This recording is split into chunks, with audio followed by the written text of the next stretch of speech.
Good morning, welcome to Silverstone for the second day of this 750 Motor Club meeting live on Alpha Live. We're working out of the Wing pit lane, the British Grand Prix pit lane, and we're using the Silverstone International Circuit. We've got 312 entries here for this meeting. Today we have racing from bike sports, from Formula V, RGB Sports 1000s and Hot Hatch like we saw yesterday. But we're being joined by four more categories. They're from the Sports Specials, the Clear 182. We've got guest series from the Welsh Racing Drivers Association.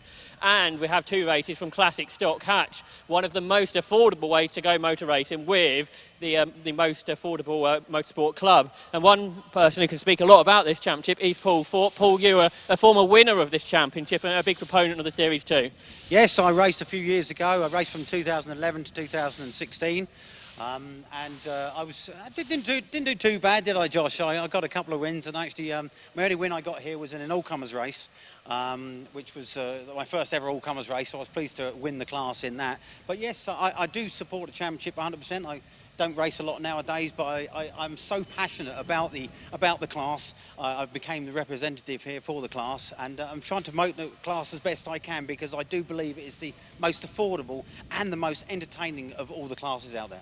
You can see lots of the cars behind us, and there's some real mix of cars in this championship. It's for pre-1992 hatchbacks, but the cars are all in one class, so no separated classes, but it's so competitive with whatever car you choose. That's right. As you can see, there's quite a variety out here. We have a couple of Ford varieties with the XR2s and the XR2Is. We then have the Vauxhall Novas. We have the Peugeot 205, the 1.6. We also have a Citroën AX out today. We have in the past also seen the odd old Suzuki Swift. And like you say, it's the pre-92 hatchbacks. So the limits on the engine are 1.6 8 valves or 1.4 multi-valves. And the engines have to be completely standard. The most you can do is a blueprint, which is balance it. Very strict, limited modifications in this class, and I think it's great because this is one of the few classes where you see such a variety of cars, and each circuit lending itself to the car's abilities, and so you see different cars winning and getting on the podium. So it's great fun. We are very fair racing. The cars usually end up in the same condition as they started the race, and we have a lot of respect for it, and it's a lovely little family. It's a great camaraderie. If anyone has a problem, we have a car in at the moment that had a drive shaft issue, and he's actually borrowed a drive shaft from another competitor, and that's just how it is here in Classic Stock Hatch. And that is the real ethos behind all the categories here in the 750 Motor Club, particularly Classic Stock Hatch that's shown. And there's a real range of drivers. You've got super experienced drivers, the likes of Lee Scott and Matt Rosie, who've won championships many times. And we've got newcomers. And actually on pole position today is Jason Hasselhurst. That's right. Well, just behind us here is the number 12 car, James Hazelhurst. I've been trying to mentor him as much as I can using my experience, and it's really paying off. He's actually listening to the advice, and it's showing. At Cadwell, he was looking promising at Cadwell. He only qualified about 22nd, but in the actual race, he made up over 10 places in each of the races. And I said, come on, sort your qualifying out, and there he goes. He puts it on pole. So it's fantastic to see a new face on pole. Like you say, we usually got Lee Scott and Matt Rosie. They're the front runners in the championship at the moment, and they're actually back in third and fourth. And it's good to see Andy Philpotts. He's qualified in second place. It's great. He's had a lot of bad luck recently, but it's great to see a newcomer and a good old hand on the front row of the grid today. And with Classic Stock Hatch, that shows you how popular it is. The likes of Matt and Lee have been racing these cars for decades now, and they don't want to choose a different category because they're having so much fun. No, I think you're right. I think Lee has been racing that car for over 10 years now, and he refuses to move to a different championship. I mean, he's won it about 3 or 4 times, I believe, the championship, and he's a stalwart of the class. And like you say, it's so affordable because you have such limited modifications you can do on this. So everyone is a level playing field.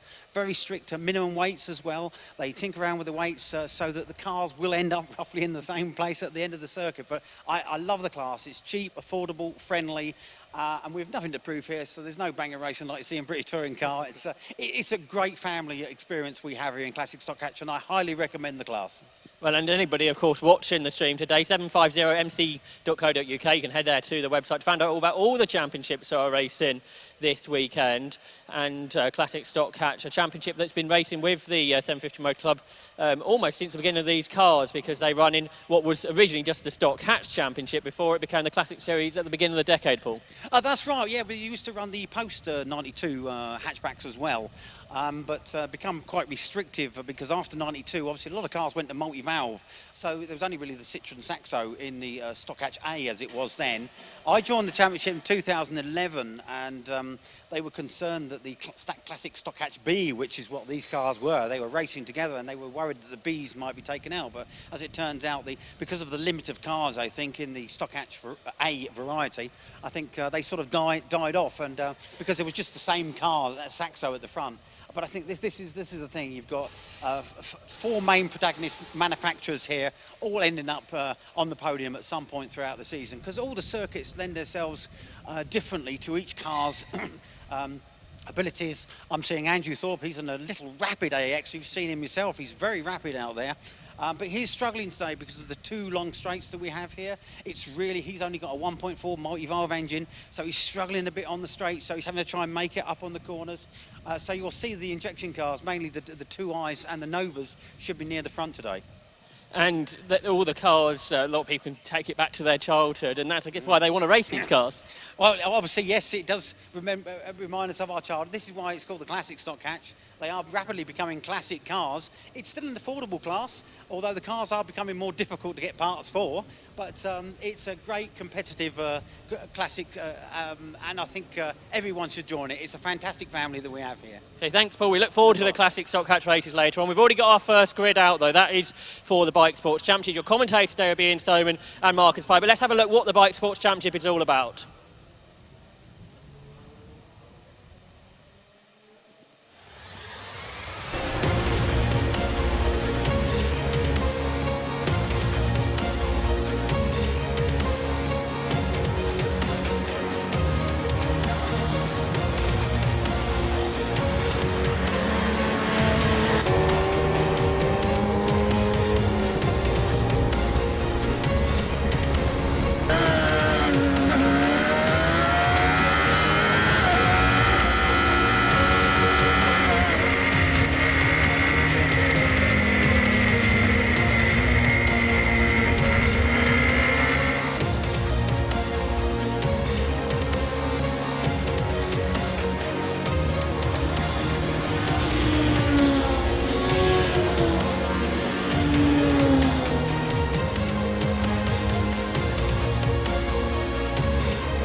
So the second race of the weekend for the RLM Racing Bike Sports Championship out on circuit now, with the grid looking like this. Josh Smith should be alongside Scott Mittell on the front row of the grid, but Josh Smith blew an engine yesterday. Charles Hall and Joe Stables on the second row of the grid. Ashley Hicklin and Adrian Reynard row 3. Joe Locke and Chris Preen on the fourth row of the grid. Looking a little bit further back down the order, onto the fifth row, that is going to be Aaron Bailey and Julian Griffiths. Row 6 is Joe Spencer and Richard Stables. The 7th row, Charles Hall and Robert Rees. The 8th row, Tony Barwell and Bruce Crawley. Row 9 will be Andrew Kimpton and Mark Boot, Ross Drew, Andrew Gord on row 10. Doug Carter and Mark Grayson on the 11th row, Chris Charles and Richard Hardy on row 12. But the cars coming through to take the rolling start. The lights go out now, and there is that gap on the front row where Josh Smith isn't. So it's Scott Mittell that moves immediately into the lead of the race. Charles Hall in that much bigger Radical behind him, trying to find a way through as they head through Abbey for the first time. But certainly it's Scott Mittell leading the race as they head down to the village hairpin for the first time. In behind him is Charles Hall. It's Joe Stables in third. Ash Hicklin, who had a good race yesterday, is in fourth position. The grid for this race set by the fastest lap times in yesterday's races. And they are making their way around the village hairpin now and onto the Hanger Straight for the first time. It is then the sole Mittell, the sole non-radical in this race, Marcus Pye, that leads as they head down to Stowe for the first time. Absolutely right. The centre seat Mittell with a 1 litre engine against the bigger engine Radicals behind, and you can see how small that car is by comparison. And despite the fact it's giving away a lot of power, it's very sleek in a straight line, quick too, because Charles Hall is definitely no slouch, and he's off after Scott Mittell. But it's Mittell with that lead at the end of the first lap by 0.6 of a second over Charles Hall. Some full-time Formula 3 and Formula Renault racer. Joe Stables is in third place, leading Class B. Ash Hicklin is in fourth. Adrian Reynard, the 1979 European Formula Ford 2000 champion, in a car of his own design and manufacture, is there. But coming up the inside, there's the green car, number 16, of Ash Hicklin, coming past Stables. Stables coming back at him, though, Ian. Yeah, absolutely, as they head down towards the link. And this is the fight for third position in yesterday's race, first of three this weekend. The victory went the way of Scott Mittell from Charles Hall, but Ash Hicklin had his first outright podium finish. He's there in joint third position at the moment, as Joe Stables was trying to come past him. There, though, you can see our race leader, Scott Mittell, in literally a class of his own. He's in a Class C car for up to 1100cc cars. Class A is for tuned motorcycle engines, Class B for production motorcycle engines of more than 1100cc. But it's the Class C car that leads the race then, as they head through the Vale and Club Corner for the first time. Good battles going on down the order. You can see the 15 car there of Robert Rees. He was going through in 12th position, going through Vale and Club. And there you can see the green car of Joe Locke. That's number 8 heading towards us, followed by number 1, Aaron Bailey, a regular in the Burkitt 6-hour relay race here on the Silverstone Grand Prix circuit, which will run once again later this season at the end of October. Julian Griffiths there, number 9, with Richard Stables, number 95, just behind him. They were locked in combat yesterday for much of the race. Julian Griffiths coming out on top in the 9 car, 7th place overall for him yesterday. But Scott Mittell, Marcus, continues to lead. He does. Then you've got this quartet of SR3 Radicals chasing behind. Radicals' most populous model, something like 1,500, I think, made over the years of the SR3s in various different guises. And there was the RS version for Rockingham Speedway, the RSX, etc. But of course, they started with the 750 Motor Club with the little 1100cc Kawasaki-powered Club Sport. Good move there by number 9. That's Julian Griffiths making a place. But meanwhile, up front, the gap continues to grow, 1.31 seconds. It's number 1 in behind. That's Aaron Bailey in the red SR3, trying to get past Julian Griffiths in the little centre seat PR6 Radical. But he's lost place to another one. That's 95. And that is Richard Stables coming through as well. These centre seat cars based on the second Radical model, the Pro Sport. Yeah, Richard Stables, father of Joe, who's a bit further up the order. Joe leading Class B for the production engined cars. And Joe taking the lead of the championship yesterday with the demise of the erstwhile championship leader Josh Smith, who ran from Class A.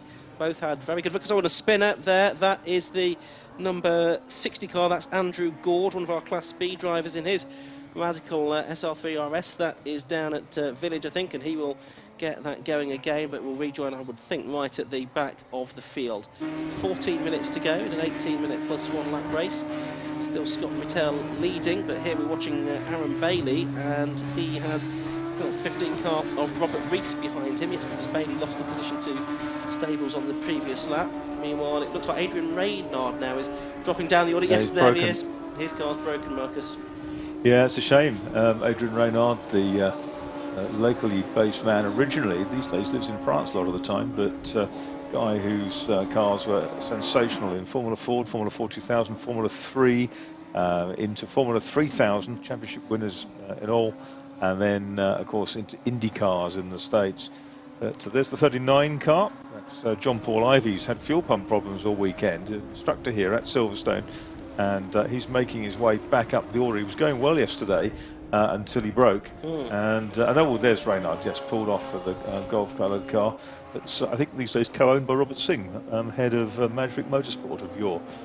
Yeah, just watching out for John Paul Ivey, who we saw briefly there. He's up to 13th from the back of the grid, and he is lapping in 104s. His best time, the fastest lap of the race to Scott Mittell is 103.47, so he's running pretty competitive times. And they've got yellow flags at Abbey, and that is while Adrian Reynard's car is recovered.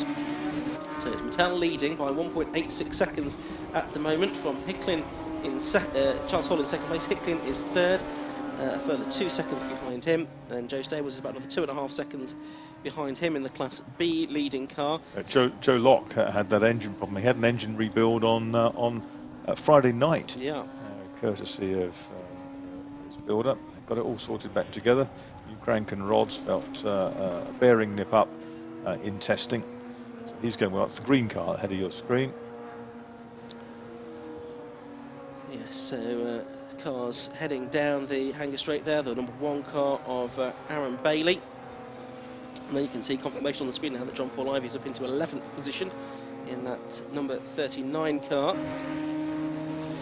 So 1, Aaron Bailey heading down towards the Vale. There is John Paul Ivy now, so his next target is going to be Robert Rees. So he is closing in on that battle between Rees and Aaron Bailey for 9th and 10th positions, and he is lapping the 4s, they are lapping in the 5s, so he should be on them before much longer. Yes, here they come then down the start and finish straight towards Abbey. Yeah, John Paul Ivy is actually lapping on the same times as Joe Locke, who's running 5th, so that's probably the potential of where he could get in this race. Yeah, absolutely right. John Paul Ivy has won the races at this circuit before in bike sports, 2 of them in 2017, 2 of them in 2014 as well. The gap's come down. It's been halved between Scott Mittell and Charles Hall over the course of that lap, a 4:44 for Mittell. Which is about a second slower than he's managed early on in the race. So yes. Maybe a small mistake there for Scott Mittell, but still 1 second advantage over the field as he goes on to start on the lap. John Paul Ivy there now, though, in the number 39 car is with Robert Rees, so this is for 10th position overall, going down towards the left-hander at the Vale, and he's not close enough there to make anything work, but I think before much longer we'll see John Paul Ivy move up inside the top 10, and onto the start and finish straight they will go. He's right in behind him, Aaron Bailey a little bit further up the road by a second or so, but here comes John Paul Ivy now, diving out of the slipstream and goes through on the inside into Abbey Corner. Yeah, fantastic, and it shouldn't be too difficult for him now to catch 1 or 2 more cars ahead of him, leapfrog past them. He brakes really late for Village and then powers out through this strange mix of cambers and twists, and then rejoins the hanger straight at Chapel Curve effectively, if you were on the Grand Prix circuit. Hammers down, so you can see the difference in size between the SR3 radicals and the little centre seat PR6 there, with the air intake just behind the driver's head, most of them running with the Suzuki Hayabusa engine. The gap between first and second has come down again to 0.83 seconds, I notice. Charles Hall is catching Scott Mittell off the lead, so we'll keep an eye on that in a moment. For now, we're watching John Paul Ivy as he is trying to get another place away. Here's the fight, though, between Chris Preen and Julian Griffiths. It's the fight for 6th position. They're in different classes, and points are scored within each class rather than based on overall finishing position. Now we look to the leaders as they head down the hanger straight. 0.8 of a second between them as they started this lap, which is lap 9 of the race. And down into Stowe Corner goes Scott Mittell then in the eponymous chassis, with Charles Hall in the Radical behind him. And if anything, it looks like it might have gone out a little bit from 0.8, Marcus. Yeah, and there's traffic ahead. I can see. I just saw a flash in the corner of the screen there. Here comes. So on the car that was debuted at the Autosport International show earlier this year, caused a lot of attention. And Scott Mittell's just done the best lap of the race there, a 1:03.33.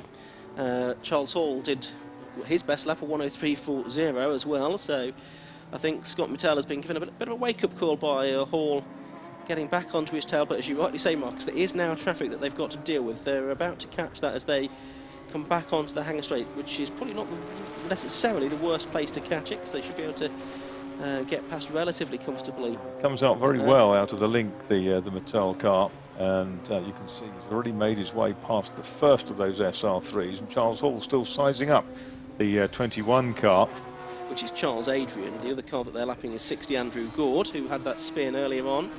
Got through that group with some alacrity, did Scott Mittell, the race leader. Meanwhile, there's John Paul Ivy in the background, but looking at this, it's the fight for 6th and 7th, Chris Preen and Julian Griffiths. Griffiths trying to go around the outside of Preen there for 6th place at Stowe Corner, and he's made that work. Really nicely done. Good timing. Richard Stables is not too far behind either, so we'll see if he makes it a three-way fight. Leads have gone over the line again. Slower laps from both of them into the low 4s, but the gap more or less is the same as it was at the beginning of the lap. That's right. Hall was 0.03 of a second quicker. Didn't look like he was going to make ground. Made just that little tiny amount. Now Richard Stables is trying to have a go at Chris Preen into Abbey, and unable to make a way through there. It's less than 7 minutes of this race to go, so we're well over halfway through. Yesterday's race extended to 16 laps, although we did finish slightly before the scheduled 18 minutes plus 1, so we might get an extra lap or two out of it today. Conditions today much improved compared to yesterday, not nearly the strength of the wind, although it's a healthy breeze. It's not the headwind that it was down the Hanger Straight yesterday, though. So there is the number 9 car, Julian Griffiths in 6th place, Chris Preen 7th, Richard Stables, the Yorko Italia, in 8th position, number 95, his son Joe, 4 places ahead of him.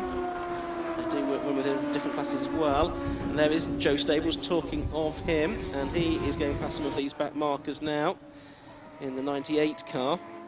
And he is about 1.6 seconds behind Ash Hicklin now, who's just ahead of this traffic, which Joe Stables is now trying to negotiate his way through. Not made any easier by the fact that they're having their own private battle as well.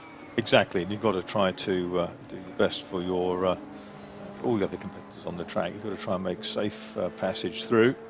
And they've done that. There's Hicklin in that blue camouflaged car, to the bottom right of the screen. Here's this chase group. Oh, and Joe Lock's broken. Joe Lock's broken, unfortunately, in the Tim Gray Motorsport run at Radical PR6. There's smoke coming out of it. Hasn't done the engine again. Well, that's a retirement from 5th position, so that's a great shame. It was 4th yesterday, so one strong result yesterday, but 5th place for him today. 5 minutes to go. Scott Mattel stretching the lead again to 1.65 seconds now, as we are watching Joe Spencer, the BARC Northwest Sports and Saloon champion in the past, go through. Taken to bike sports for the first time this season, but behind it's Mark Boot, who is a retirement today. Oh, and John Paul Ivy's broken as well now, by the looks of it. He's had a miserable weekend, a total mare, hasn't he? He has, yeah. He's now heading down the pit lane in that number 39 PR6. So John Paul Ivy, DNF yesterday, DNF today. His lap times 1:04.32 would have been good enough for top 6, but alas, not to be. But yes, Jay Spencer, we just saw go through short as well, the number 93 car. First season in bike sports, had a couple of wins in that car at Mallory Park in the Plum Pudding races on Boxing Day, but against a grid of similar cars for the first time this season. He's found it maybe a little bit of a struggle as he develops that car. 44 Andrew Kimpton, to Mike Kimpton, who's in Sports 2000 in the early days. He was from Hertfordshire too, and he's from Sawbridgeworth. So, yeah, I would think that's quite likely. Yeah, I would think you're probably right. And Andrew Kimpton running in 13th position at the moment. I think that's another of the cars run by Bridgewater and Taunton College, who were running Josh Smith, who's sadly not able to take part today after the engine problems yesterday, which really does put his championship hopes on the back foot firmly, although scores can be dropped at the end of the season. So these problems for various drivers, including Locke and Ivy, left the middle order battling a bit further up. Julian Griffiths now up into 5th place, number 9. Chris Preen in 2 is 6th. Richard Stable 7th. Aaron Bailey in 1, 8th. Reese is in 9th. And Tony Barwell comes up into the top 10. It's worth mentioning as well that there is a 3rd race for the bike sports later on. Had one yesterday, this 2nd one this morning, 3rd one later on. So there may be a couple of cars that are missing from that grid later. Charles Hall's lost a lot of ground on that lap. He's over 2 seconds now. I reckon that Mattel looks to have shaken him off now, good and proper. Yeah, it was another fastest lap for Scott Mattel, wasn't it? 1:03.09. He's got that down to, which is well, that is a lap record, because that's 4/10 or so faster than he went yesterday, and 3/10 quicker than Charles Hall, whose lap yesterday was the quickest of all on a 1:03.39. Yeah, so previously the lap record of 10 in the low 1:04s. So yeah, things have continued to move on in ILM Racing Bike Sports Championship circles. 2 minutes to go or so in this race now, as we are watching the 33 car, which is Richard Hardy. He's in 20th position. He was the front runner a few years ago, wasn't he? It shows how the things evolving. Chris Child it is ahead of him in the number 46 car. That's the Radical Pro Sport. That is one of the original Pro Sports rather than a sort of centre seat PR6 version. Yeah. So that's probably a relatively elderly car now, I think. Well, yes. It's probably been what, late 90s when the when they first appeared, 98-ish. The first race to club sport in 1999, the first meeting at Castle Combe with the chicanes. Yeah, the Pro Sport appeared relatively early on, and originally that ran in a sort of radical enduro championship. Sort of That's right. race for the club sport. And remember, I drove Ginny Hyde's car, had a great battle with Phil Abbott. Yeah. Now building the Revolution cars. He is indeed. A minute and a half left to go, so that is Andrew Gord who's trying to make up place. Oh, and Gillian Griffiths went horribly wide there at Village, and that has compromised him. Yeah, that's lost a lot of momentum, didn't he? So Chris Preen has gone through, back up into 5th position as a result of that. Griffiths is still ahead of Richard Stables in 7th place though, but he's lost probably a second or so there. As we're up to 17 minutes, so minutes to go plus 1 lap here.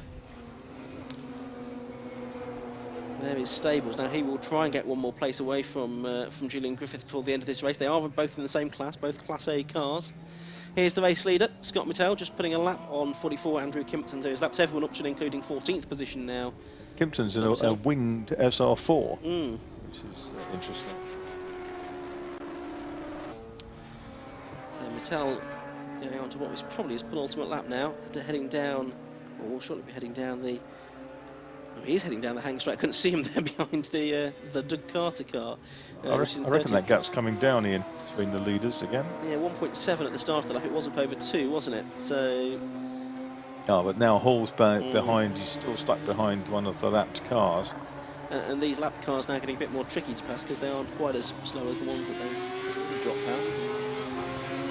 Mittell probably, yep, is now going to head on to his final lap in this 18-minute plus 1 lap race, so it will be another 18-lapper.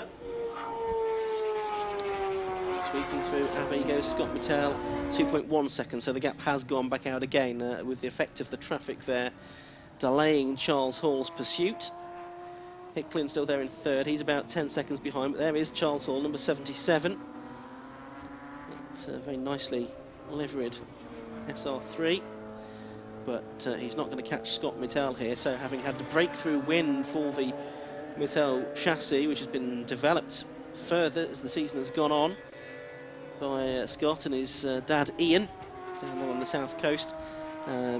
It looks like double-decker buses, doesn't it? Because they're going to get 2 in a row here. And what's to say that he can't do a clean sweep with the 3rd race still to come this afternoon. Down into the Vale for the final time then comes number 27, Scott Mittell. Double low-cost champion a few years ago, but now very much focused on the Bike Sports Championship, and he comes through to take the checkered flag and win the latest round, round 9 of the RLM Racing Bike Sports Championship. 2 wins in 2 days then for the Mittell chassis. 2.01 seconds the gap in the end over Charles Hall. And a new lap record of 1:03.09 to boot. So absolutely brilliant. Superb drive from Scott Mittell. He makes it look so easy, doesn't he? Very economical driving style. It is, and I know Scott doesn't sort of benchmark himself against Class C, but actually the Class C lap record previously was a 1:12.95, which just goes to show what a remarkable achievement to do a 1:03.09 in a kind of several light years quicker, isn't it? Yeah, it is. It's a great performance that by Scott Mittell. Charles Hall 2nd, Ashley Hicklin 3rd, Joe Stables 4th, winning Class B. So that's good news for the defence of his championship because he is the reigning champion. Chris Preen 5th, Julian Griffiths did hold on to 6th place in the end. Was the old Class C lap record when they were running the RGB cars on slicks? Quite possibly, yeah. Yes. Possibly not quite as developed as this Mittell is. Which is purpose-built. Yeah, absolutely. Job. So 2 from 2 for Scott Mittell then. Yep, Adrian Reynard's car there to be collected, having been one of a few that broke. But let's have a look at the results then. Scott Mittell it was that took the win by 2.01 seconds from Charles Hall, who won his class. Ashley Hicklin 3rd, Joe Stables winning Class B in 4th place ahead of Chris Preen, Julian Griffiths, Richard Stables, Aaron Bailey in 8th place, Robert Rees and Tony Barwell rounding out the top 10. And as we look a little bit further back, Ian Charles, it was a good performance from him to get 11th, getting ahead of Joe Spencer, who dropped back during the course of that race. Doug Carter 13th, Andrew Kimpton 14th, and Mark Boot took 15th position. Then you get into some more of the Class B drivers: Bruce Crawley, Mark Raisin, Ross Drew, Chris Charles and Andrew Gord finishing in 20th position. And just a couple more finishers really, Richard Hardy and Charles Adrian. Lee Bailey also a lap down, but as we saw, John Paul Ivy, Joe Locke and Adrian Raynaud, 3 front-running drivers that failed to make it to the checkered flag. Drivers now down in pit lane, and we're going to hear from them with Josh Barrett. Thanks, Ian. To Scott Mattel, as well as Charles Hall and Ash Hicklin, the top 3 down here. Scott Mattel also, of course, winning Class C, but it's that overall victory that Scott was after. And that overall victory you got again, Scott. Well done. Yeah, it was a more enjoyable race there, actually. Charles has put me under a lot more pressure. He was right there, and then we had the double wave yellows on the first corner, so I was making sure I was backing off a good chunk for those, and that let him catch up a little bit. But no, it was great fun. And you had traffic, like you say, to deal with, and that's where you seem to pull out a little bit of a margin. Yeah, traffic worked really well for me today, to be honest. Everyone was really nice, and yeah, I got through the traffic quite easily and just pulled out a little bit on Charles then, and yeah, it was great fun. Still quite windy today. Does that affect the cars much at all? No, I wasn't noticing it too much, so no, it's not a problem. Yesterday I struggled because I didn't have any dash, so I didn't know any oil temperatures, lap times, nothing, whereas today I had everything, so I knew it wasn't getting too hot, and I literally pushed most of the race. So. And now one more to look forward to later on. Yeah, can't wait, let's go do it again. Well done. So as our winner, Scott Mattel. Second place was Charles Hall, who was the best of the Radicals, and a Class A victory as well, Charles, but you were chasing Scott pretty hard. Yeah, I mean, I'll take that. A bit of an improvement from yesterday. We had a little bit of a surge in the fuel, which we thought was electrical. Actually, it's just not picking up the last bit, so we cured that. A bit more fuel in it. Car was great, but give it to Scott. It's absolutely, he flawless. I was looking forward to the having a bit of a play through the back markers a little bit, and if he made a mistake, but he didn't. So I just second place. I'll take that. First in class. We spoke yesterday about you coming from single-seater racing and adapting from those cars, I guess, pretty good into the Radicals. Do you know, you get in a Formula 3 or Formula, an F3 or a Renault, they're lightweight and they're very quick. When you get the balance of these, I don't know if it's because I've got a bit older, but the cars, they're lovely. It's really nice. It's got the same characteristics, a bit softer, but, when the balance is there, it's cracking. It's a cracking little car. Well done, and try again to beat Scott later. Not stop. We've got another race this afternoon. Thank you. Well done. In third place was Ash Hicklin on the podium again. Well done, Ash. Yeah, thank you very much. Yeah, absolutely. Same again. Enjoyed every second of it. It was just brilliant. Great car to drive around this circuit. Yeah, absolutely brilliant. Turn 1, you can just keep it absolutely pinned all the way through. Use all the aero. It's just fantastic. It's such a fast-flowing track, but any small mistake, it completely shatters your lap times, really. But yeah, so you've got to be on it 100% all the time. Obviously, you could buy perhaps a GT car. That's more money. You wouldn't go any quicker, so it's probably the best value for money race cars. Oh, value for money, they're fantastic, yeah. And even like handling-wise, running costs aren't too bad for, like you say, what you get for the money is brilliant. You wouldn't want to race anything else, would you? I'd love to do GT cars, to be fair, but yeah, budget, isn't it? So it's like the same for everyone else at the end of the day, but yeah, I'd love to have a go. Well done and good luck for later. Cheers, thank you very much. That was third place, Ash Hicklin. Second was Charles Hall, and the race winner was Scott Mattel. We move now on to the second race of the weekend for Formula V.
We're looking ahead then to round 10 of the Heritage Park Centre Formula V Championship.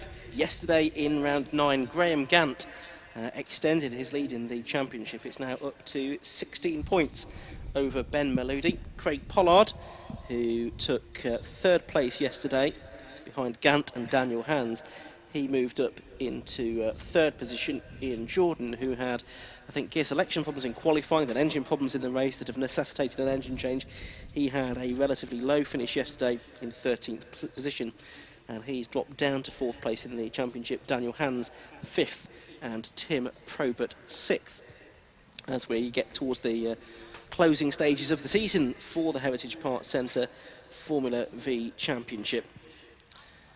Car's not yet released out onto the grid, but we had a very good race yesterday for the Formula V's. Lots of slipstreaming action, Marcus, and it was really a case of who didn't really want to be leading going into the final lap of the race.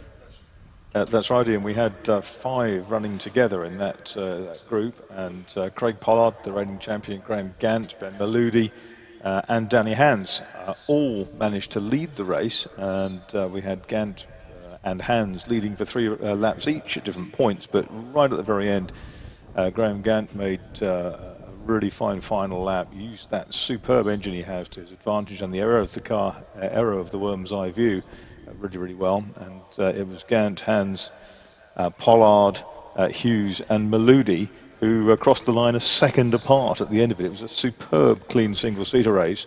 And we think back, Formula V kicked off back in 1967 in this country, but it was started in the States, not in Germany, as many people would tend to think, with the air-cooled VW Beetle engine. It started with the US VW importer, Hubert Brundage, later of Brumos motorsport fame, and spread to Europe and then to the UK, and it's been with the 750 Motor Club since what? Sometime in the very early 80s, something like that? Yeah, I think it was 1980 when 750 Motor Club took over the running of what I think at that point was a dying formula, really. What was really funny, they were known, there were a bunch of leaky old things. They were known as farting bullfrogs, which doesn't sound very great, but of course now they're purpose-built cars again. Some superb designs over the years have come through, and of course in the early years of Formula V here, some brilliant drivers emerged. Ian Flux, a winner in 75 when he was a mechanic for Graham Hill's Formula One team.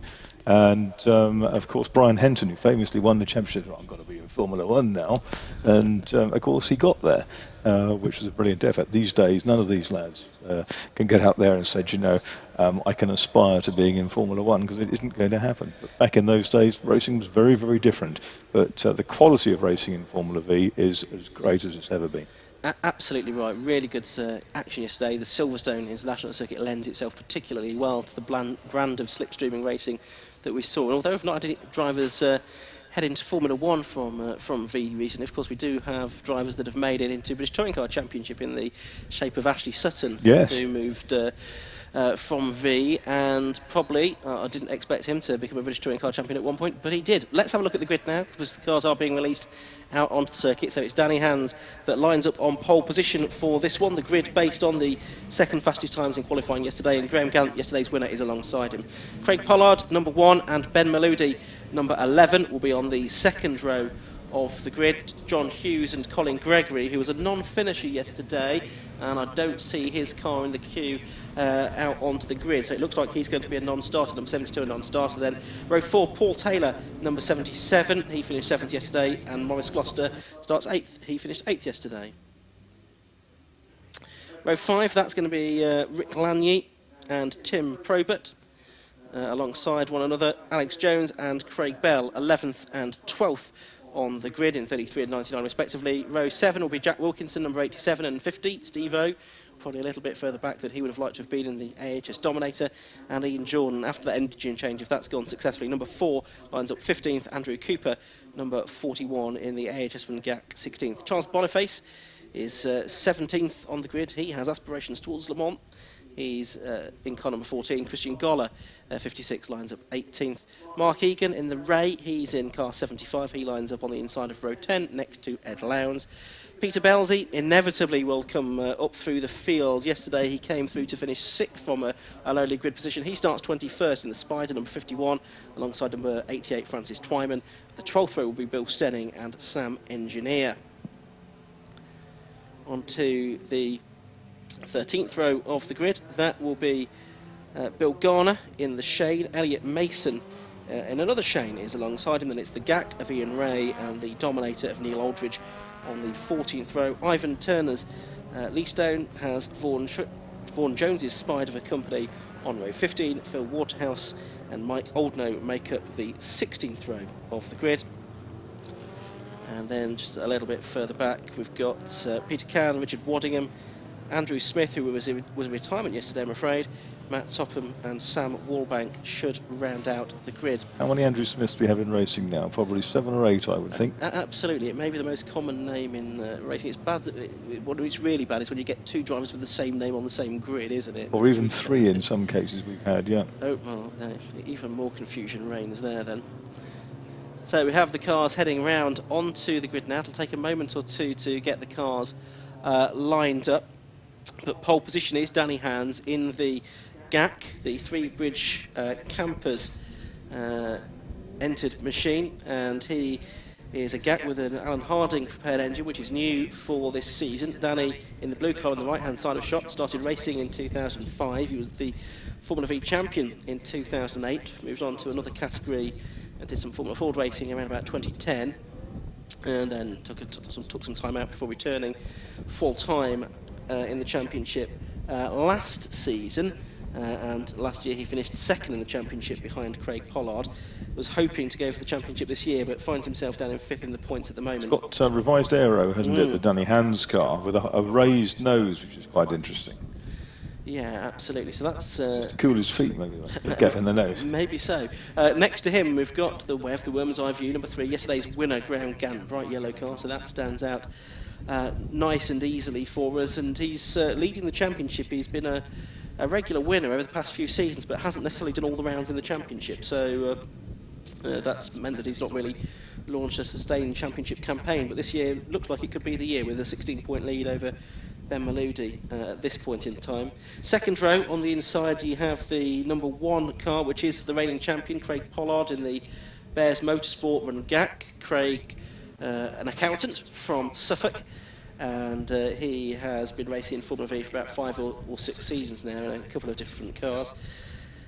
Next to him on the grid is number 11 then, that is Ben Maludi. He was the champion 2 years ago in that Storm, and he didn't do all of the rounds last year, just did a couple of meetings last season, but has returned for a fall tilt at the championship this year, and it's still very much on because he is 2nd in the standings with 5 rounds to go, including this one. The remaining races are at Donington Park and at Alton Park to round out the year in the Formula V Championship. Then 5th on the grid, on the inside, you've got the car of number 27, that's John Hughes, as the race gets underway. And it's a good start then by Graham Gant this time from the car of Danny Hands in 2nd place. Pollard being squeezed right towards the inside there, and that means that Maludi's going to go round the outside of him. Bit of smoke from someone up ahead, and that's Maludi, who's gone wide by the looks of it. Where's he going to rejoin? He's off onto the runoff over on the left-hand side. 14 spun. Spinner is 14.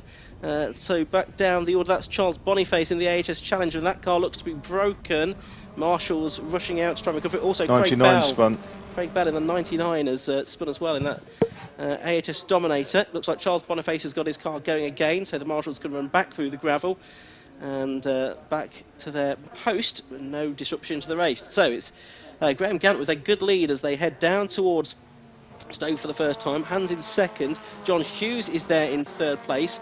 4th is Craig Pollard. The one we need to watch out for then is Ben Maludi. I think, is that him there in 5th place? I think it may be. We'll pick that up in a moment after that moment. Oh, and 33 is Alexander Jones in the Bears Motorsport GAC. He's had a spin as well, so a hectic first lap for 1 or 2 drivers, but the leaders coming out of Club Corner now for the first time, and it is Gant that is leading from Hans in second place. Hughes third, Pollard fourth, and yes, it is the number 11 Storm of Ben Melody in fifth position as they stream into Abbey for the second time, and certainly marks them a little bit more spread out than they were for yesterday's race. Yes, I think it'll settle down just a touch now, but you've got 4 different marks of chassis in the first 5, which is absolutely superb. The only repetition being that of the GACs, and they were made by a couple of guys, weren't they? Was it Graham Card was the main man with the GAC, but Alan Woodward. Alan Woodward was involved as well. Yeah. That's right.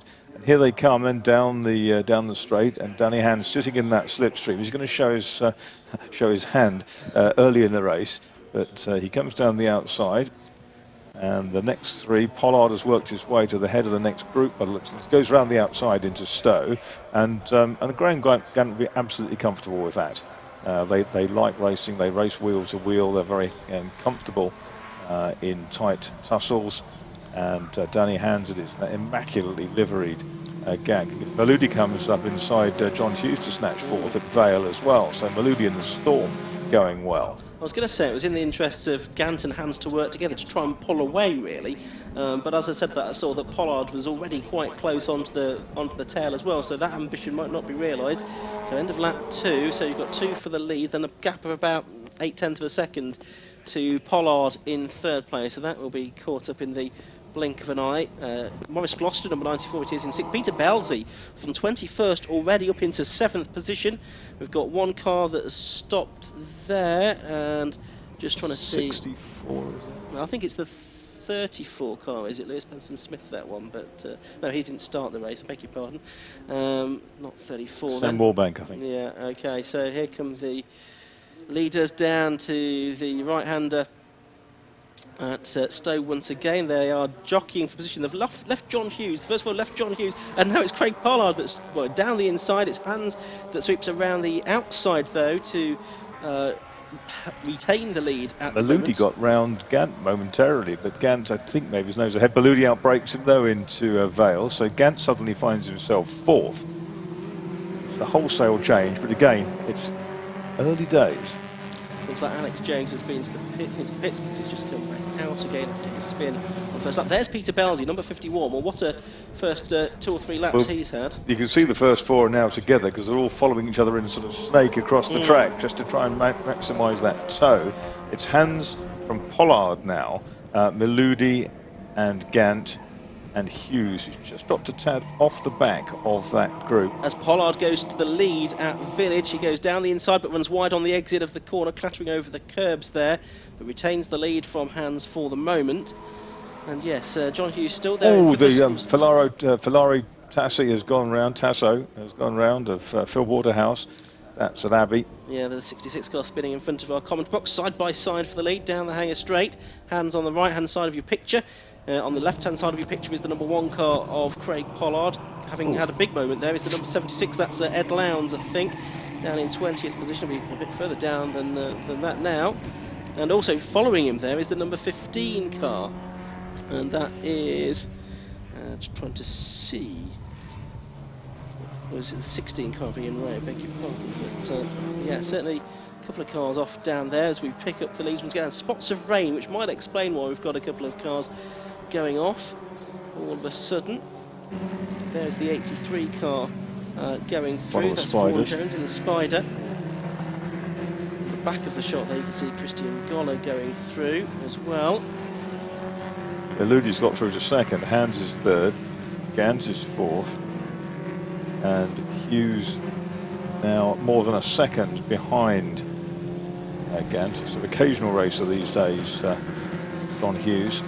Ivan Turner there is in the number 40 Lee Stone, just tucked in behind one of the others. This is a big grid we've got of the V's. There's 56 Christian Goller running in 17th place.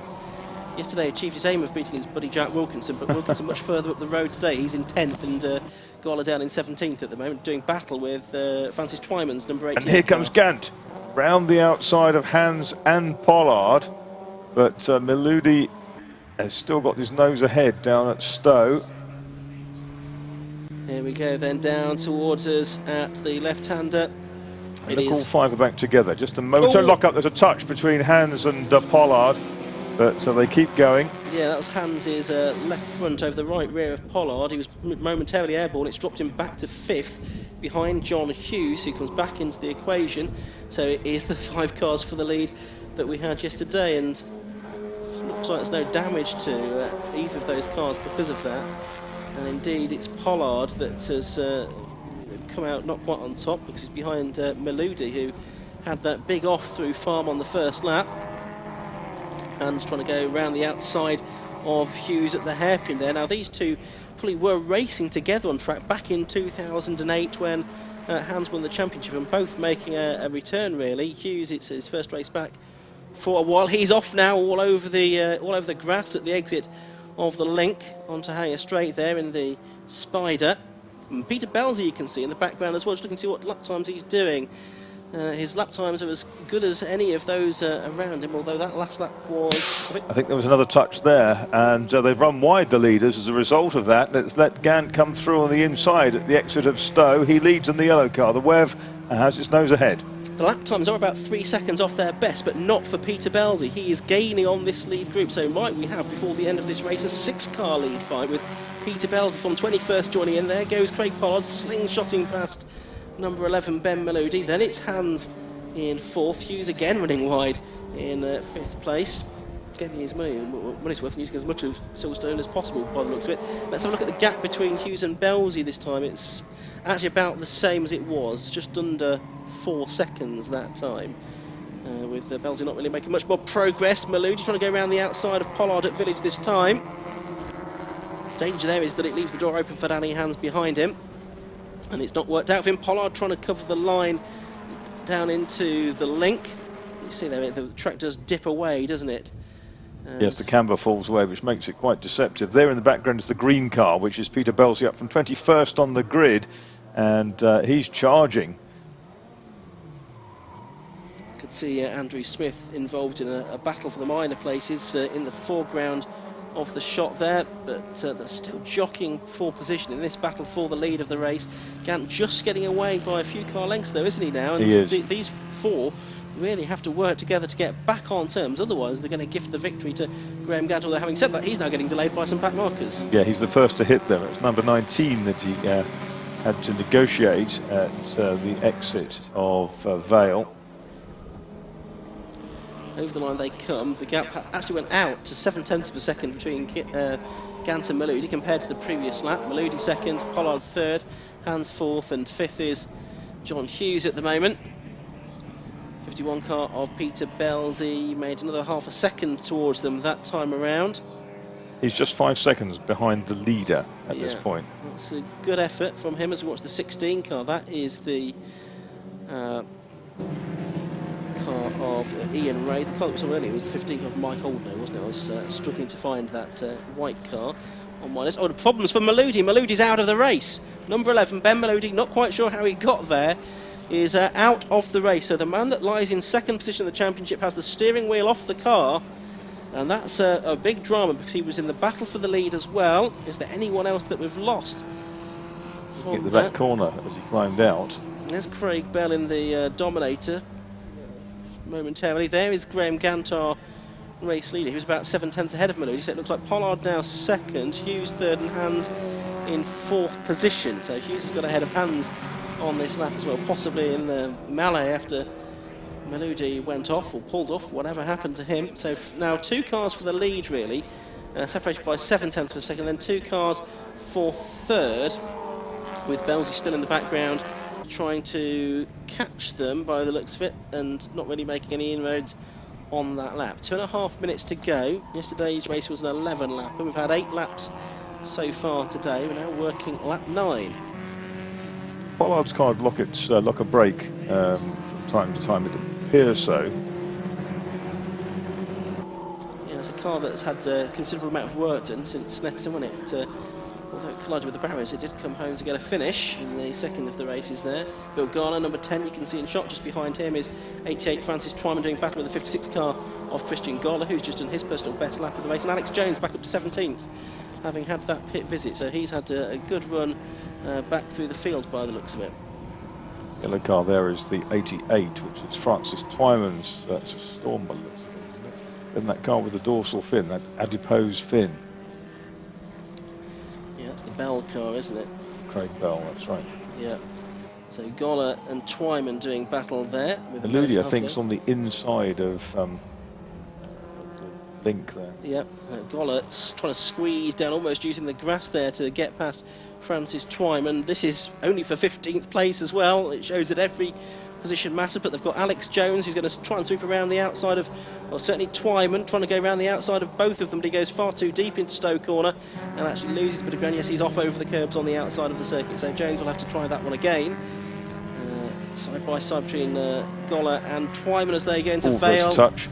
Yeah, there was. It's as a result of that, Jones has gone down the inside and Craig Bell has tried to follow, so it's very frenetic racing for the leaders. places. Yeah, here are the leaders. Hang us straight, and it was down to 0.3 of a second between Gant and Pollard. Last time through, Pollard snaps out of the slipstream, down the outside into Stowe. Can he outbrake Graham Gant? He can't. Switches to the inside where he's got the advantage. He's managed to just clever switch back there to the inside, got his nose ahead, but Gant may be able to do it back on the brakes into Vale. He does. The yellow worm's eye view. Beautifully engineered car, this. One off. They go on to what I think is going to be their penultimate lap, because there's about 11 seconds to go as they cross the line there. And old Twyman, who is sort of early on, he's now had a moment down at Village and will rejoin. Yes, and that was where Bern Maloudi's car was off. But the leaders should be heading back down towards us. Here they come. So it's Gant from Pollard. Pollard won both races here last year on his way to the championship. Gant shared the wins with Maloudi in 2017, but normally we've had double winners here, so it does bode well for Gant to try and get this to the checkered flag, and he's got more daylight now between himself and Pollard as we're working the penultimate lap. Couldn't quite see why that was, because they went into the complex very much together. The car they're going to catch somewhere between Stowe and Vale ahead of them. Danny Hands is third, moving across. Pollard's nose is broken, isn't it? It's disjointed. It's that may be that brush with Hands earlier in the race. Could have been, I suppose. Oh, car off into the gravel. Is that Steve-O? He's unhappy, whoever he is. I think it may well be Steve-O, yeah, that's gone off into the gravel, so he's done well to find that here at Silverstone. Yeah, it certainly is Steve-O, as he clambers out of his car. But towards the end of this race anyway, they've just started the last lap, coming down towards Abbey, and it is Gant that leads by 0.4 of a second from Pollard. So this isn't necessarily the worst place for Pollard to be as they head towards Hanger Straight for the final time markers. And they'll be preying on Graham Gant's mind, won't it? That's for sure. He was telling us yesterday how you didn't want to lead him to the last lap, which is well known in the slipstream circuit.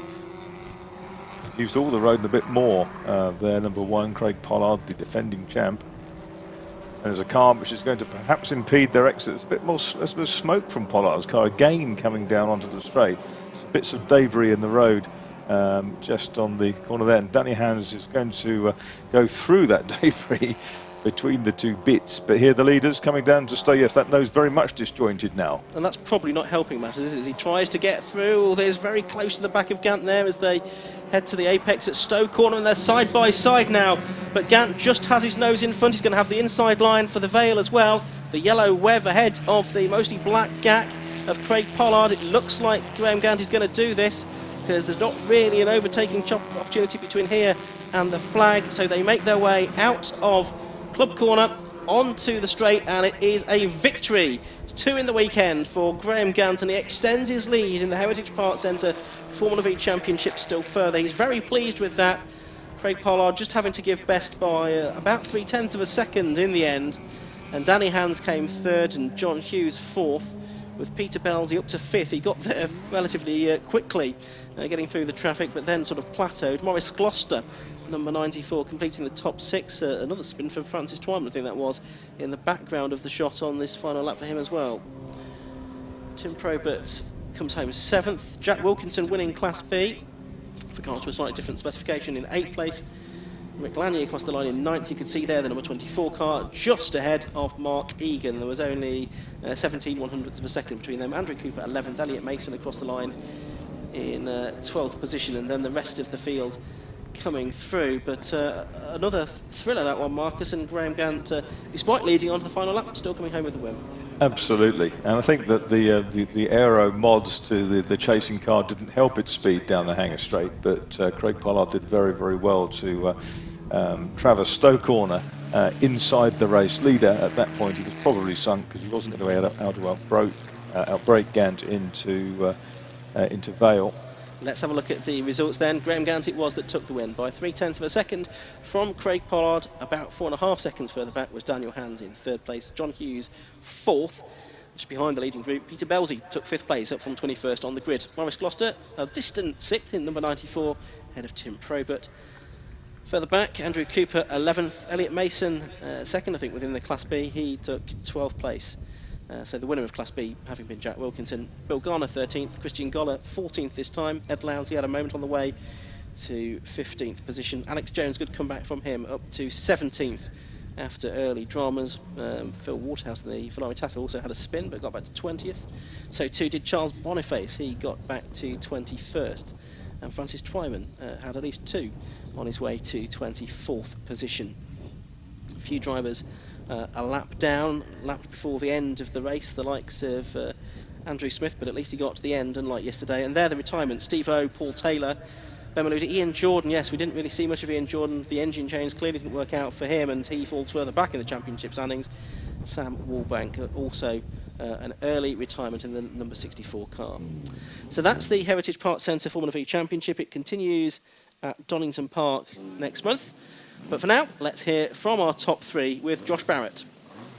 Thanks, Ian. You can see on your screens, I think Craig and Danny just having a chat. Graham Gant's gone over to his team to have a bit of a chat. So let's go in reverse order, much like yesterday.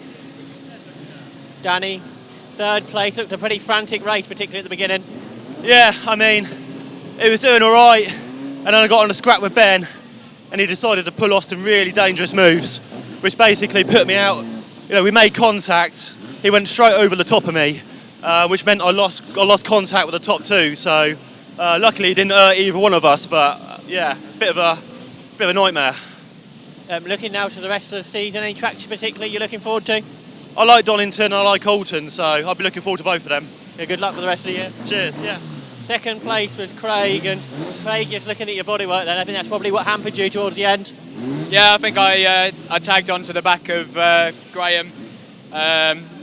You know, to be fair to Graham, we all know he's got loads of bottom end power, so he tries to back us up into the corners, so it's going to happen sometimes. But fair play to Graham, he drove a solid race, and everything I tried, he had an answer for it, and that's racing. Disappointed not to get the win, but picked up some good points.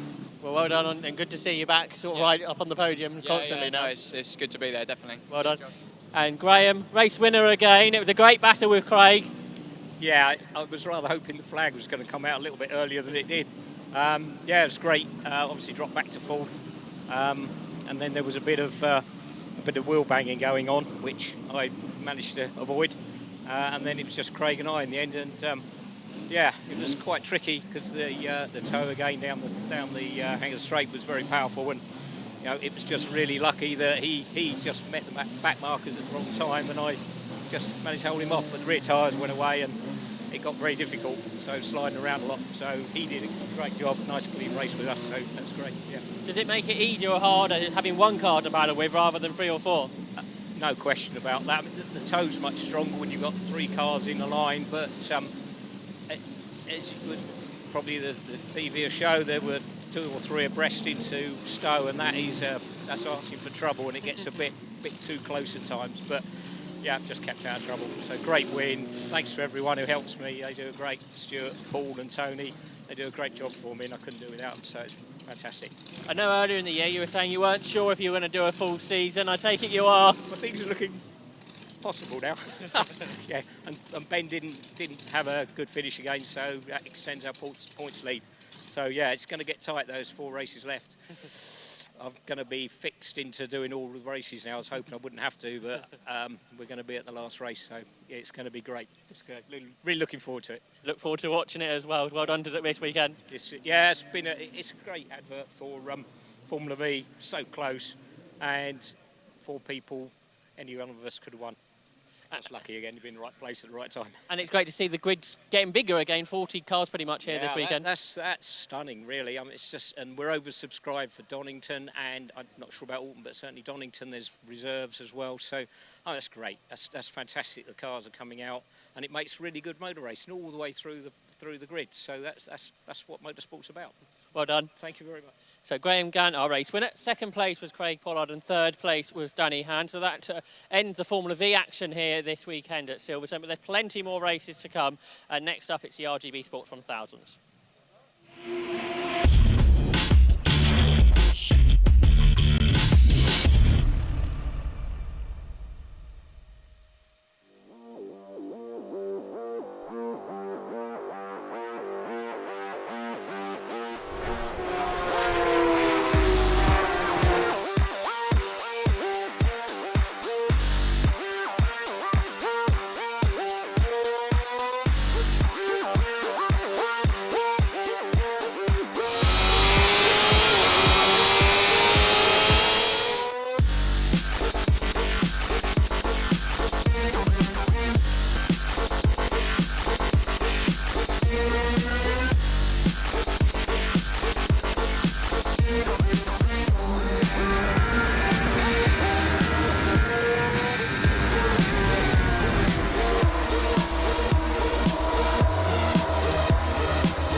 So the Zamp Helmets RGB Sports 1000 Championship up next here at Silverstone. A bit of a clean-up operation to be done after that Formula Vee race. A few non-finishes as we saw Graham Gant taking the win to extend his championship lead from Pollard and Danny Hands in third place. As we say, that championship continues at Alton Park. We're turning our attention next though to, as we say, more motorcycle engine cars, the Zamp Helmets RGB Sports 1000s, and always an interesting and entertaining race to watch this one. Yesterday's race, well, it sort of completed what was a good hour or so for the Mattel team, because having had the maiden victory for the Mattel Bike Sports chassis in the hands of Scott Mattel before lunch, after lunch, Chippy Wesmail brought the Mattel MC53 home for another victory. That was his 7th of the season out of the 9 races so far this year. So he took a relatively convincing win of around 11 seconds over Richard Morris. A couple of drivers were excluded, unfortunately, from yesterday's result for ride height infringements. Neil Gardner in the BDN, Stephen Dean in the Spire GT3, the ride height, one of the many things that's checked by the eligibility scrutineers post-race. We had 14 finishes. John Cutmore, the only driver not to finish yesterday's race. He had an incident on the first lap within the first couple of corners. A former rear-engined class champion within the RGB Sports 1000. But up front, behind Chippy Wesmail and Richard Morris, third place went to the double victor from Snetterton. That was Danny Hands. So 2 Mattels in the first 3 places among a grid that's dominated by the Spire chassis, but there was a little bit of variety in there as well, courtesy of Tim Hovard's Sabre that came home 6th yesterday, and the Wolf of Tony Gaunt, the Contour of Ian Kempson as well. So the RGB Sports 1000 Championship initially launched, I think it was about 2001, wasn't it, as the road-going bike engine sports car championship, which I think everyone decided was a little bit too much of a mouthful, Marcus. It was one of those sort of Robin Knight initiatives, wasn't it? It was under his watch, and to be honest, I don't know how many of them were ever driven on the road to the event. Very few, I would hope. Well, I would think so, yes. But it has really evolved, hasn't it? So at that time, there's a lot of 7-style cars and a lot of kit cars with motorcycle engines in it, which was sort of. And we'd seen Caterham 7s fitted with bike engines. Yeah. The Gold Arts team was one of the first to do that one with the it had a Honda Blackbird, I think, or something like that in a 7. And the writing was on the wall at that point. You had these lightweight engines making a lot of power. They were very sustainable. They were affordable. You could buy them second hand out of scrap yards and then put them in your car and go racing. And it was made every sense. It was absolutely within the ethos of the 750 Motor Club, leaders in low cost racing for 80 years now. Absolutely right. It's been something that has evolved this championship. I say initially 7 style cars, but over the years more and more of these prototype style cars. And I guess that really started. I remember when I think it was there was a couple of the Radical SR4s in RGB spec were brought out, which sort of dominated. Jonathan Wright certainly drove one of those, and Darcy Smith, I think the other one of those. That probably would have been the mid to late 2000s that those arrived on the scene. And off the back of that, I suppose, then we saw things like the Spire coming on. The early Spires weren't terribly aerodynamic, but they started to go pretty well. And then Paul Nightingale developed them really, really nicely, and brought great professionalism to the class. The latest Spires and the latest Mattels, really well engineered cars. They're strong, they're fast, they've got good aero. And they're very well matched, which is even better. But it's disappointing when you see classes absolutely dominated by one open chassis classes dominated by one type of car. But we don't tend to get that within the club. No, looking at what's gone on in this championship, I mean, Spire have won most of the championships. If we look back to 2013, they've won all of the championships, all the rear engine class championships bar one, and that's 15 when Scott Mittal won it in the Mittal MC 52B. But apart from that, Billy Allbone in 2018 and 2017 took the overall championship. In 2016, a front engine class car won the overall title when it was split. But John Cutmore's Spire GT3S won the rear engine class. 2014 and 2013, 2 successive championships for Matthew Higginson. Both overall and within the rear engine class as well, and Tim Gray won it in 2012. Higginson was very adaptable, wasn't he? He jumped between front and rear engine cars and drove them beautifully.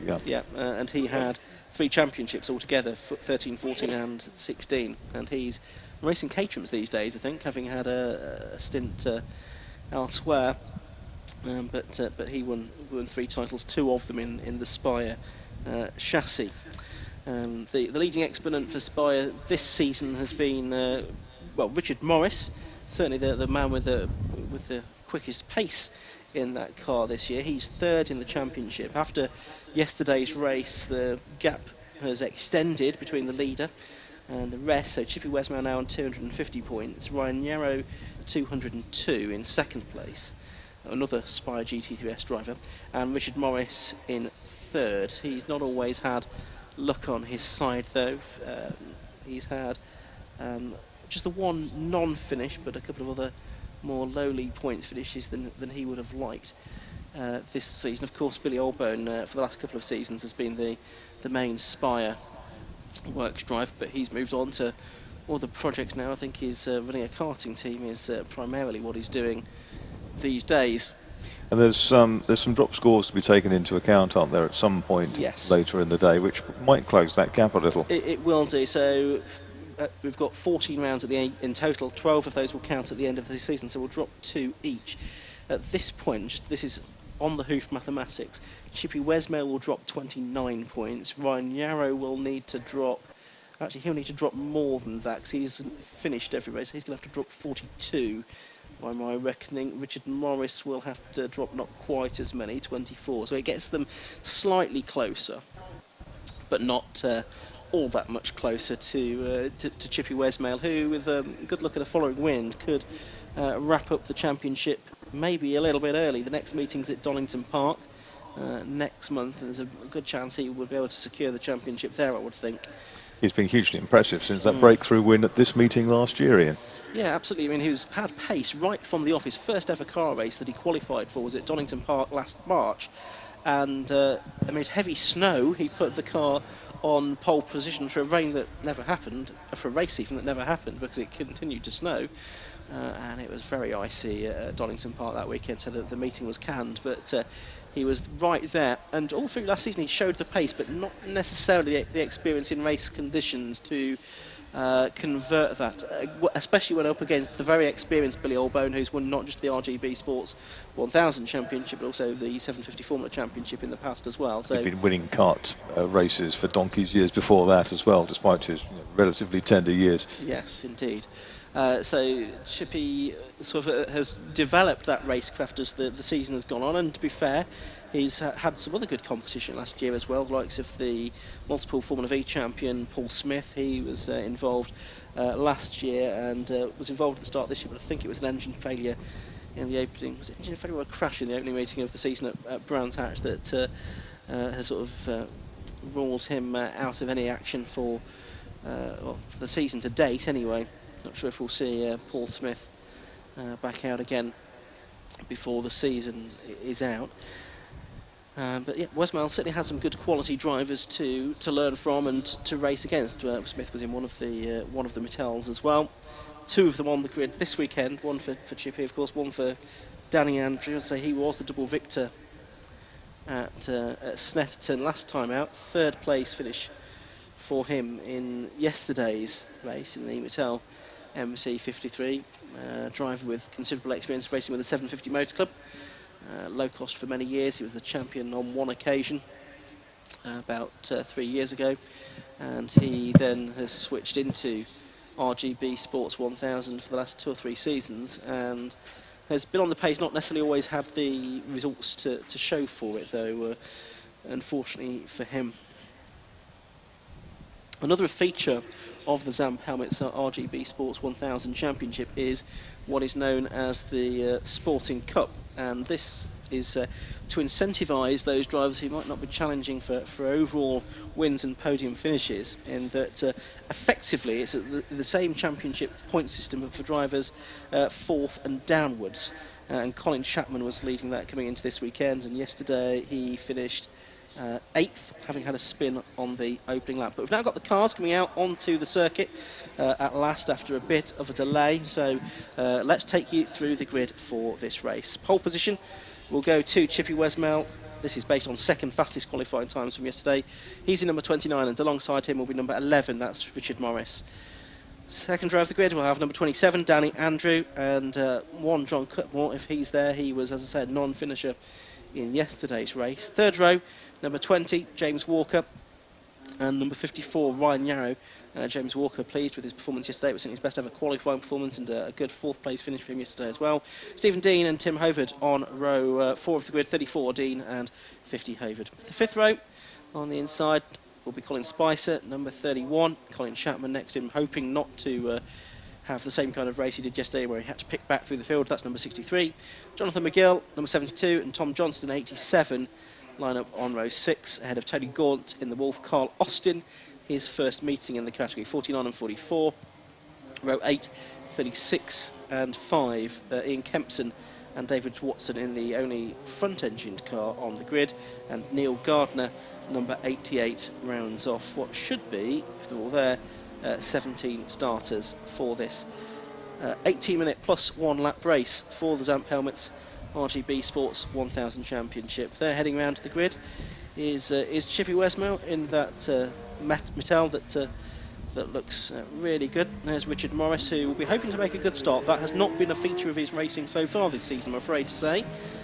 He's usually got off the line quite badly, and he got a bit delayed in John Cutmore's incident yesterday, which put him on the back foot for much of the race. There's the 44 car. That's the ex-championship winning car of Matt Higginson, now in the hands of Carl Austin, making his debut here this weekend. So he's learning the ropes.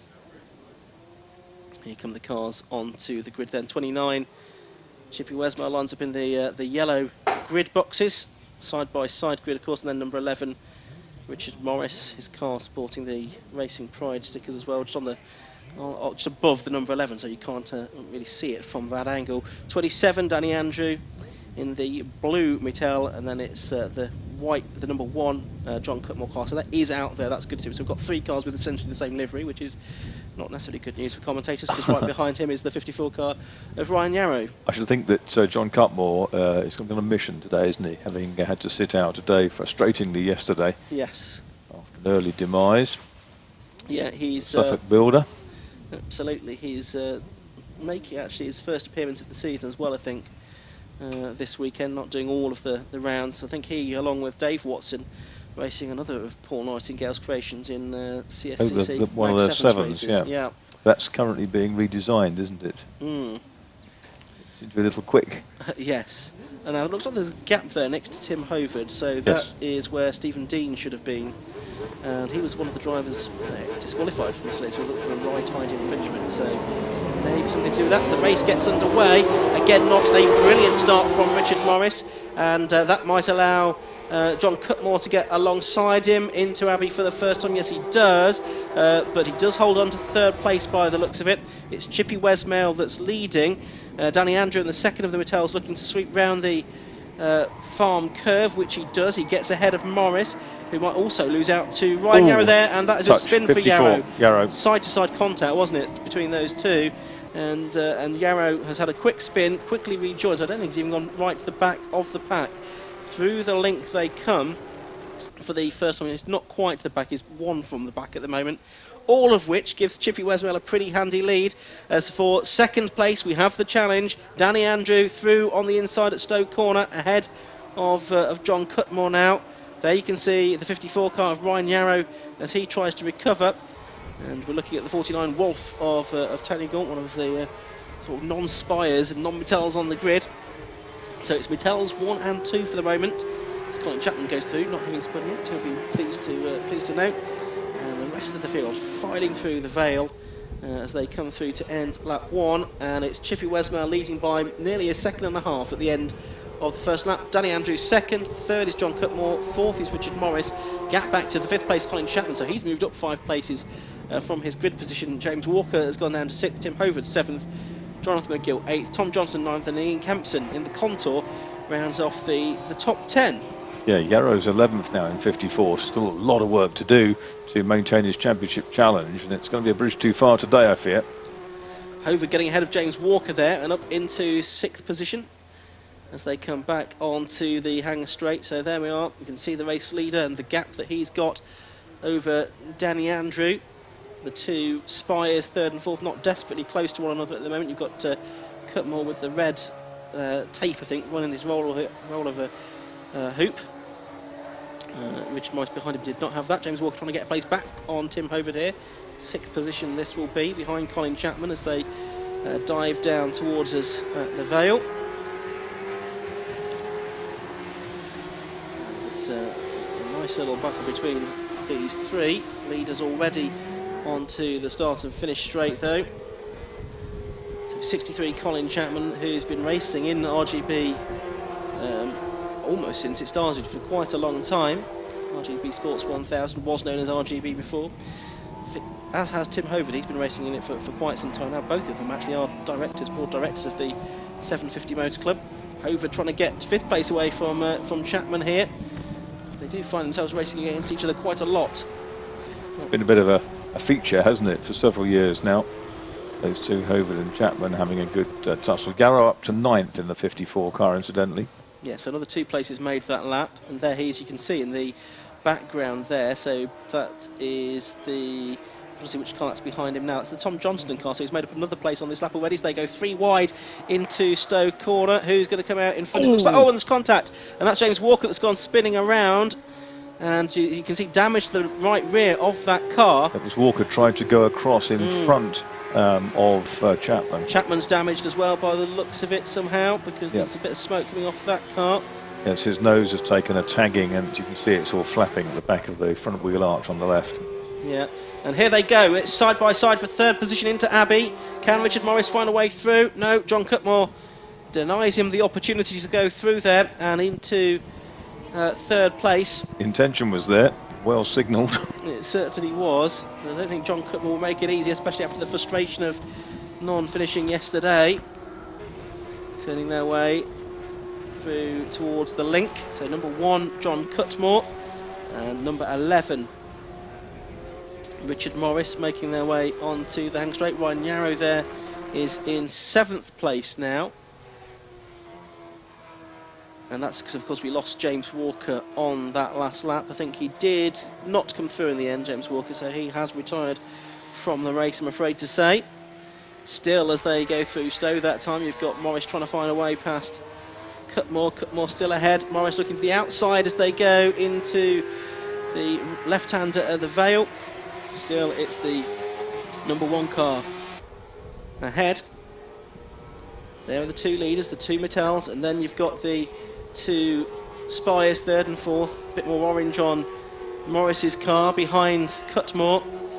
Morris, who has done a lot of fencing as well, as in the sport, not the not in the construction, not in the construction sector, as well as his motorsport. That he's been in karting for a long time, then in cars for a few years, Formula Ford 1600 before switching to the RGB Sports 1000 in the Works Spire for this season. I think we're going to see Yarrow catch and pass Tim Hovard in the next couple of laps, and that will put the Works Spire cars 3rd, 4th and 5th. Now here's Carl Austin in his first race meeting, don't forget, and he's having a really good race for 10th place with Jonathan McGill. He's ahead of Colin Spicer and Ian Kempson, and so these are all drivers that have been doing it for quite a long while now, so it's very encouraging for Carl Austin, number 44, to be showing quite this strongly. Yeah, it is showing as Danny Austin on our time screen, Carl Austin correctly on the Alpha Live feed.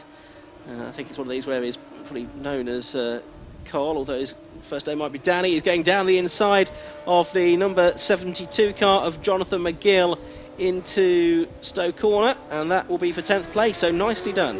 Beautifully done. He's safely through, but there'll be a challenge again into the Vale.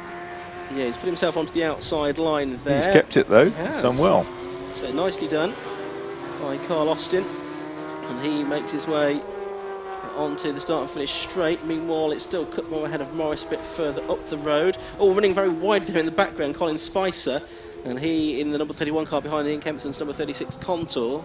The Contour was a car that was run quite a lot of races in RGB a few years ago, before the Spires really took the stranglehold on the championship, Marcus. Yeah, Contour came in sort of 2 different evolutions at one point. Spinner in the background, and it's Austin. Austin and McGill have got themselves together. That's a great shame, just as we were saying how well Austin was doing in his first race meeting. He's tangled there with Jonathan McGill. They both head off in different directions. Looks like Austin is continuing, but certainly some damage to the front body. Yeah, the nose is deranged, unfortunately. McGill's out with the front bodywork in on the suspension. Yeah, and the wheel is at a jaunty angle as well, isn't it? So that's more than bodywork on his car for certain. Just driving it to a position of sort of greater safety. Yeah. Oh, the nose has come completely off Austin's car now. Well, we had a lot of things flying off on the hangar straight yesterday, didn't we? We had in the hot hashes Ben Rushworth's tailgate. We had Imran Khan's bonnet flying up into his windscreen in the Club Enduro, but that's now right in the middle of the circuit.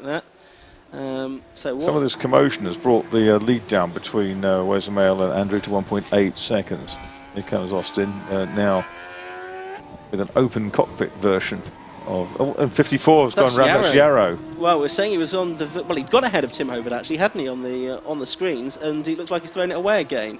Oh, and side by side here for 3rd, we've got Morris to the outside of Cutmore there, as the driver's having to dodge round that piece of bodywork that is right in the middle of the circuit on the racing line down the hangar straight. Has it changed around? Yes, it has. So Morris, number 11, has got ahead now of John Cutmore. That happened down at Stowe Corner. Cutmore trying to fight back though, but Morris up to 3rd place, but he's now got more than 5 seconds that he needs to make up to Danny Andrew. That's the problem he's got here. Is that the top 2 Mattels have got so far in front now, it's actually more than 6 seconds now that he's got to make up.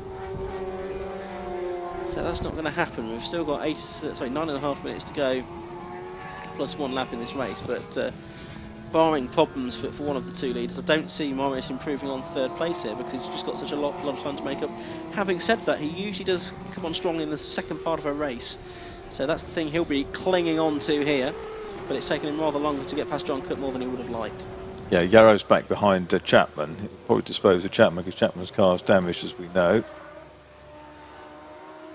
Yeah, third and fourth place cars. I mean, there's plenty of space to drive around that bodywork, but it is in a rather inconvenient place. I'm sure the flag signals will be being given to the drivers that there is some debris on the circuit. They'll all have passed it once or twice now anyway, so they know that it's there. Cutmore's lost grip, I sensed. He's just dropping back a little through the corners.